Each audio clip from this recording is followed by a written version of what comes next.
A look at the story of the day at the opening round of the Emirates Australian Open Championship of 2016. One of the headline acts, naturally, is the winner of 2 years ago, Jordan Spieth. Started his round at 10 on Thursday and then drove it in the greenside bunker at the first and was able to get up and down for birdie. One of the young men at the top of the leaderboard for a lot of the day, Curtis Luck of Western Australia. Also great touch out of the trap, and that would be one of the best moments of his day. Jordan Spieth, after making that birdie at the first, rolling one in for another one at the second. Only hit the 4 fairways today, but still shot a 69. The former US Masters and US Open champion. Ryan Fox made a difficult chip look easy at the third. And he too had a good day. 4 under 68 for the Kiwi. At the 8th hole, Curtis Luck, we've already seen a display of his great touch around the greens, and this was just another example of it. And the young man would fire a 67 to have a share of the lead. And the man with him was Lucas Herbert from Commonwealth Golf Club in Victoria. His second shot to the final hole. Emerged onto the scene a couple of years ago using the backboard there at 18, on the way to also a 5 under par round of 67.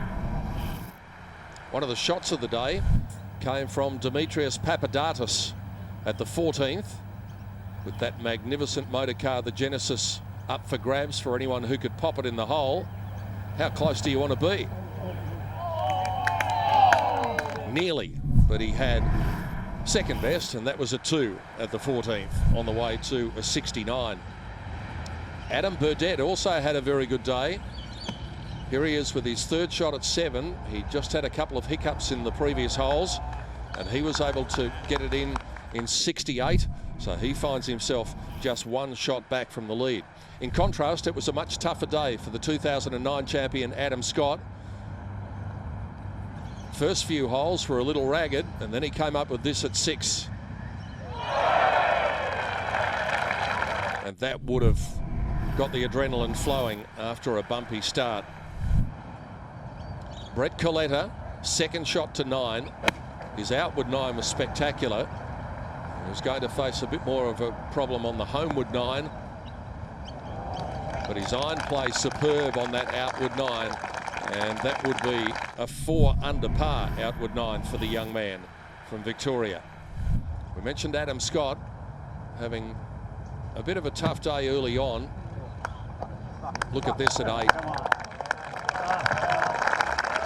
Showing all of the great touch that has taken him to that major championship so famously a few years ago now. One man who doesn't have a major championship, he has a Scottish Open to his credit, but Peter O'Malley might have an Australian Open to his credit the way he opened at Royal Sydney. That took him to a share of the lead. He'd eventually finish 1 back after a 4 under par round of 68. And for Adam Scott, well, the bumpy ride continued all the way towards the end, but this was one of the better moments of his day at the long par 3 17th. Go in it did. And so he's going to be thinking perhaps his bad one might be out of the way now, and we can get down to business on Friday. Lucas Herbert of Australia, Curtis Luck of Australia, the amateur at 5 under. Heading the field in the Australian Open, it's the Kiwi Ryan Fox, amongst a host of other Australians, Benjamin Clemenson, Adam Burdett and Peter O'Malley at 4 under the card. But it's the 2 youngsters at the top, Lucas Herbert and Curtis Luck. Jordan Spieth lurking ominously, just 2 shots away from the lead. And Wade Ormsby also had a very productive opening round with a 3 under par round of 69 in the first round of the 101st Emirates Australian Open Championship.